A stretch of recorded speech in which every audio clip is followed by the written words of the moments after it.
Над 30% реализација на капиталните инвестиции за неполни 3 месеци од годинава.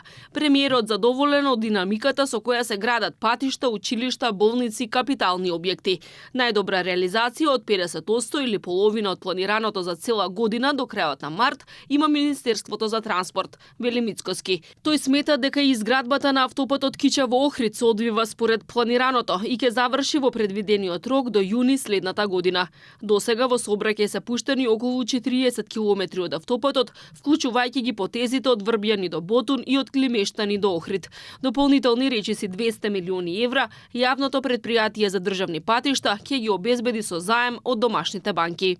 Од некакви причини финансирањето страна на Ексим, кинеската банка, веќе е прекинато, бевме известени дека ќе го прекинат, но ние се снајдовме и благодарение на успешната акција на Министерството за транспорт, на подпредседателот на владата, на директорот на јавното претпријатие и луѓе од мојот кабинет кои што учествуваа во целиот овој процес, се обезбеди доволна сума за да можеме да го завршиме конечно овој проект.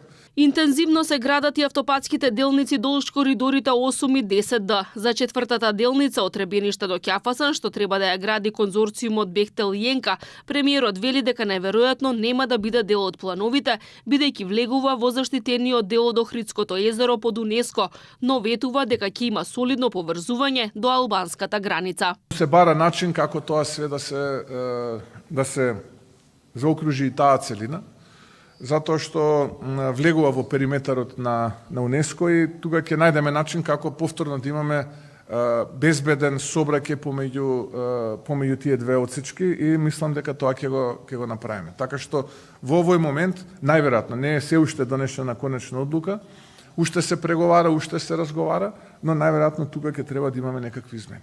Забрзаната изградба на инфраструктурата, како и капиталните објекти кои ги реализираат општините, меѓу другото придонесоа за пораст на градежништвото. Во последните 3 месеци лани овој сектор се зголеми за речиси 15% и беше главен мотор на развојот на економијата. Минатата година заврши со економски раст од 3,5%.